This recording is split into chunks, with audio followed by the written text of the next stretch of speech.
Hey guys, it's Joda S, and this video I'll be doing a review of the latest Dragon Ball Super movie, Dragon Ball Superhero. Now, I actually watched this movie twice. Reason being is because the first time I watched it at a cinema that was quite outdated, and the stereo quality, the sound quality was quite poor, and there were certain times where I didn't quite get some of the dialogue from certain characters. So I wanted to make sure when I do the review, I wanted to make sure it was fair. So I went to watch the movie again at a much better cinema with better quality overall, better sound, and I'm glad I made that decision because I enjoyed the movie the second time round. Okay, now there's a few things about this movie, and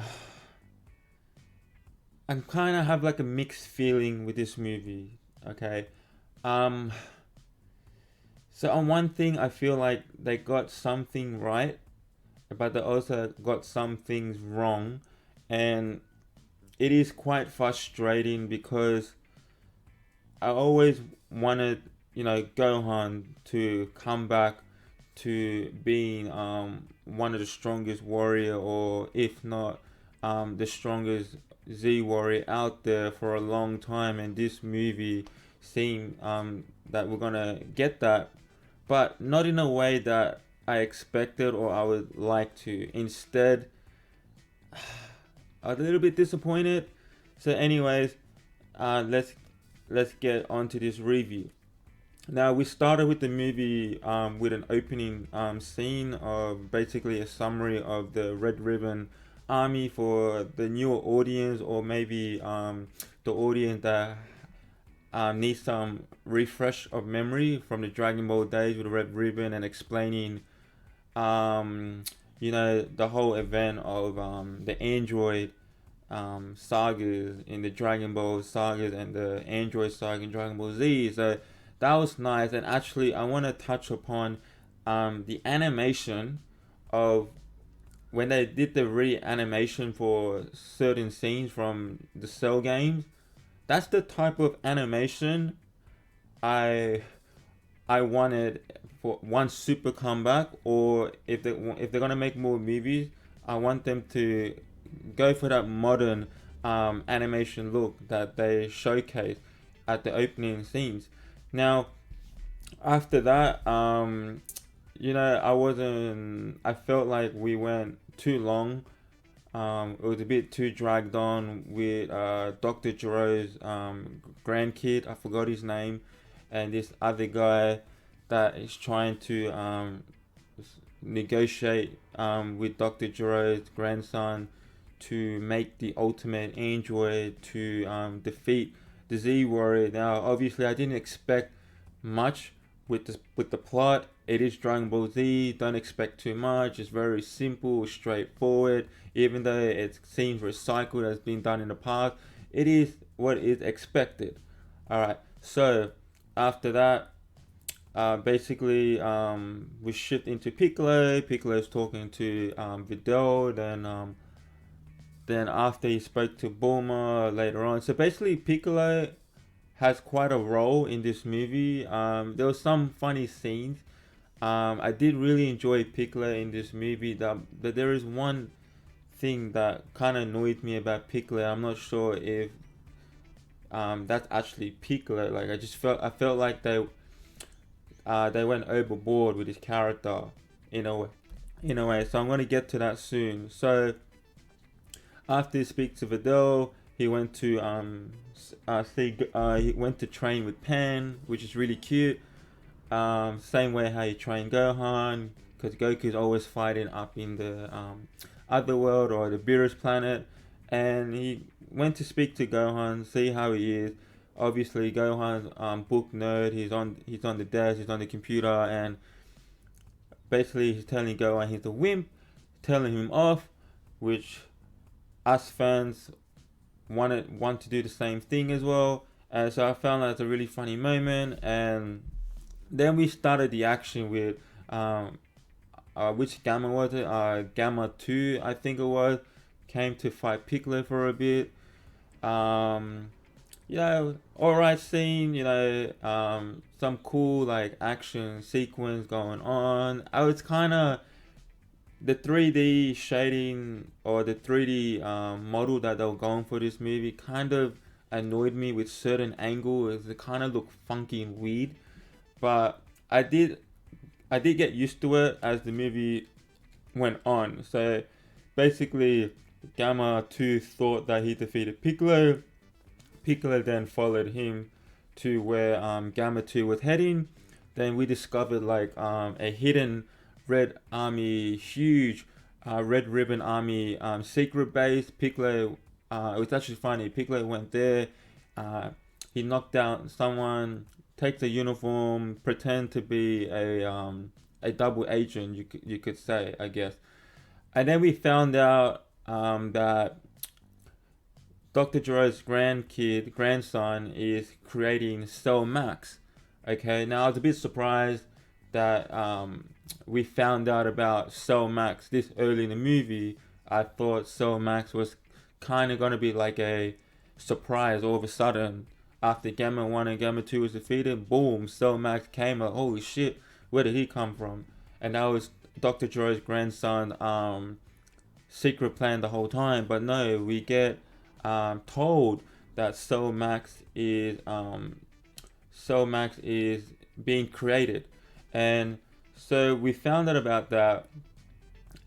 Piccolo then tells Bulma to try to speak to Whis. We need Goku and Vegeta. This is gonna be shit. She's gonna go down. Um, Out on the other planet, Whis wasn't able to get in contact because Beerus he threw like one of an empty popcorn or whatever it was, an ice cream bucket, I believe it was, and it blocked the communication on Whi's device, so they weren't able to listen to what Bulma had to say. Speaking of Beerus part, it was a bit funny. We had a bit of a Goku and Vegeta fight going on. Broly was in the background. I like how Goku was trying to teach Broly to control his anger and emotion as he's fighting, and I like how Broly's sitting down. He's actually studying. He's actually trying to learn from Goku and Vegeta how to control that emotion, but also get strong at the same time. The Goku Vegeta, pretty cool fight sequence, and again the 3D model kind of irritated me. And to be honest, out of all 3D model design, I think Goku and Vegeta looks by far like the weirdest looking 3D model. I think they got almost every other character right, but Goku and Vegeta, I felt like there was minimum budget that went into them. Now, of course, I understand that the movie's focus is Gohan and Piccolo, but still, like, this is Goku and Vegeta, man. Like, we would expect like them to look like to a standard, because they look too skinny in my opinion. They look very weird in certain angles. It threw me off a bit. But anyways, back to the real story. Basically, Piccolo. Now this is weird. This is where I'm kind of like, is this what Piccolo would really do? Like, is this the Piccolo that we all know that he would do this? Because I know that they made Goku more stupid in Super. So is this like making Piccolo a lot more funnier, doing things that we don't expect him to do in Super? So basically, Piccolo plan is, in order to get Gohan to surpass his limit, is through rage. And Piccolo's idea was, because the Red Ribbon Army wanted to kidnap Pan, Piccolo thought, oh, hang on a minute, I think that's a good idea, but I'm going to be the person that's going to abduct Pan. It's funny, but it's kind of like weird. Like, does that even make sense for a character like Piccolo? Like, would Piccolo really do that in Dragon Ball Z? That's my question. So anyway, that's what happened. Piccolo eventually kidnaps Pan. Now the funny part was, Pan was going along with it. Piccolo's telling Pan what the plan is. Pan like, okay. And then you see Pan just pretending to cry, fearing her death. And they're taking a video. And obviously, when they showed it to Gohan got really pissed off to the point where he almost destroyed his own house. He went Super Saiyan. Basically went with Piccolo and the other guy, and they head to the secret base of the Red Ribbon Army. Then Gohan confronts Gamma 1, I believe. Really cool fight sequence between the two, like very detailed. The shadow, the effects of that fight was very well done. Then we see Gohan going into Mystic. Piccolo then joining the fight against Gamma 1 or Gamma 2 rematch. Then we see Piccolo transform into Orange Piccolo. Now, we do know that early in the movie that Piccolo granted Shenron a wish to unlock his potential, which would happen to, forgot what the giant Namekian back in the Namek Saga, where he unlocked the potential for Krillin and Gohan, and they got substantially stronger. So this is the same thing, but through Shenron Wish. Now, I'm glad that they did not go with a route where Piccolo is like, wish me to be the strongest warrior in the universe. I'm glad they didn't went through that route, because they could have easily done that, but no, instead they used Piccolo, unlocked his hidden potential. I was fine with that, even though Piccolo's power up is such a huge leap, and apparently his power up level is on level with Super Saiyan Blue Goku and Vegeta, I believe. So it's kind of crazy how Piccolo's hidden potential just substantially just went up from what Piccolo's current power level was. So again, the power scaling, we will discuss that in a separate video.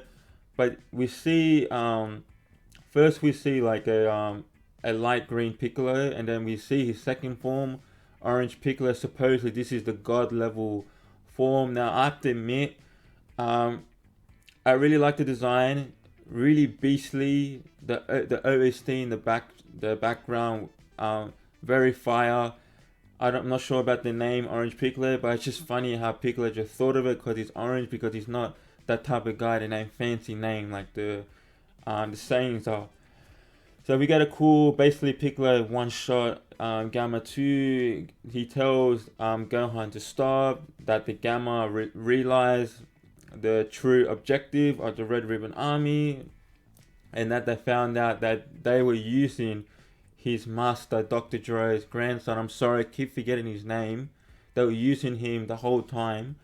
And so basically what happens, we get a scene where Dr. Gero's grandson, not fighting against the other guy, but basically one of his tool, like a weed wasp, stungs the other guy, and the other guy lost control, hits the machine. Cell Max has been activated a lot earlier than expected. And then this is the last part of the film, like the third act of the film, where Cell Max comes in. Now obviously from this part going forward, this is the best part of the movie, even though this is the most issue I had of the movie. So this part here, I'm enjoying it, but at the same time I'm like, damn it, like, come on, what are they doing? Why didn't they go through this route? So basically everyone's involved, even Gotenks. I like how we didn't see adult Gotenks. Now I know a lot of people have an issue with that, where they wanted to see adult Gotenks for the first time, but it makes sense that they went into Veku. No, not Veku. That's Vegeta. They went into Fat Gotenks, which makes sense because obviously Goten and Trunks has not fused in years, and so it makes sense that they don't get it right. So that's what happened. Really funny moment with Fat Gotenks. Somehow he was effective somewhat, which was pretty funny. Obviously Android 17, Krillin, they were more like filler characters. They were involved with the fight. Now I have to say, man, when I first watched the trailer, Gamma 1 and Gamma 2, I was kind of like, I'm not too sure about these two goofy, great Saiyaman type of villain. But when the movie finished, right, I said to myself, you know what? I would have preferred Gamma 1 and Gamma 2 being, or at least one of them be the main villain, because to be honest, Soul Max it's Bio Broly. So it's like Bio Broly and, the Cell games mixed together, okay? And it's kind of frustrating. Now, my favorite part of this whole sequence, obviously, Gohan Beast, apart from Gohan's Beast transformation, which I'll get to in a minute, one of my favorite part of the movie is Gamma, I believe it's Gamma 2 sacrifice scene. Like, the way they animated that, they just put in so much detailed. Like, I think like in three different layers of three different type of explosion. Obviously a lot of 3D effects, but the way they did it, woo, that is like that is one of like the highest animated scene I've seen through my life so far. Of course, the Gohan Beast as well, but that scene is probably like my second favorite scene of the movie. Now, I really love that sacrifice scene. It really made the Gamma stood out, the whole justice theme around him. So, obviously, that didn't work out. Well, it did somewhat work out. He did contribute. He was expecting to kill Cell Max, but instead he weakened Cell Max. And then, obviously, the highlight of the fight was Orange Piccolo against Cell. And I like how Krillin reminded Piccolo, "Can you go big?" Like when he was Demon Piccolo in the tournament saga back in Dragon Ball, and we see that happening with Orange Piccolo. So you see Cell Max, Orange Piccolo, both massive fighters at it.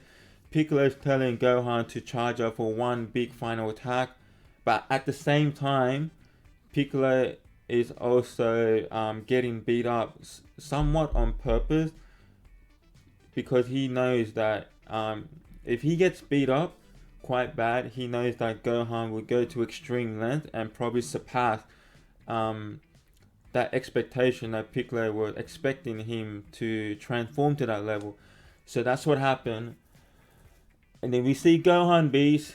Now, this particular scene, very job well done, super high quality. Clearly, a lot of the budget went into this animation. When you compare it to Dragon Ball Super Broly overall animation, that particular scene and the Gamma 2 sacrifice scene surpass all of Broly animation as a whole. And I really loved Gohan's Beast design, obviously in reference to Super Saiyan 2 Gohan with the long hair. I think they went a bit too far with his hair. It was extra long, and I found that funny because I feel like they did that on purpose, even though Gohan's original hair is a lot shorter than it was when he was a teen Gohan. So that was really funny. Not much. Gohan did one punch to Cell Max, then he was charging up for a special beam cannon, and Orange Piccolo was assisting him by holding Cell Max still, aims at the forehead, nice headshot there. Basically, the movie pretty much just ends from there. Now, onto what I did not like about the movie and what I did like about the movie. So I'm going to start what I did like about the movie. So what I did like about the movie was obviously the movie focusing on characters other than Goku and Vegeta for once. So we finally got that, and on top of that, we got to focus on a long time coming on Gohan, which is massive. So obviously Gohan was the main focus, but I believe Piccolo was as almost as a good focus as Gohan was, or maybe a bit more, right? And that really surprised me. but at the same time, that's the part where it exceeded my expectation. Like Piccolo involvement in this movie was great, and there was some funny moment, especially with him and Bulma with the whole wish, and Bulma was wanting to wish for a bigger butt. That was funny. Piccolo was telling her to squat instead, and Piccolo is like he can be a funny character at times. Um, Gohan going to Beast Gohan was fantastic scene. I wish I was not spoiled.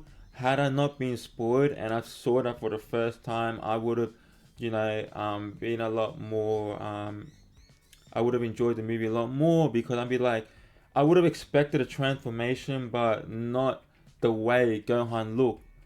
It's like the way Gohan looked, like whoa, this is like one of the best Super Saiyan transformation I've seen. I kind of wish I wasn't spoiled, but I was spoiled, so I knew it was gonna happen. But it was still an awesome feeling that Gohan's finally getting his moment.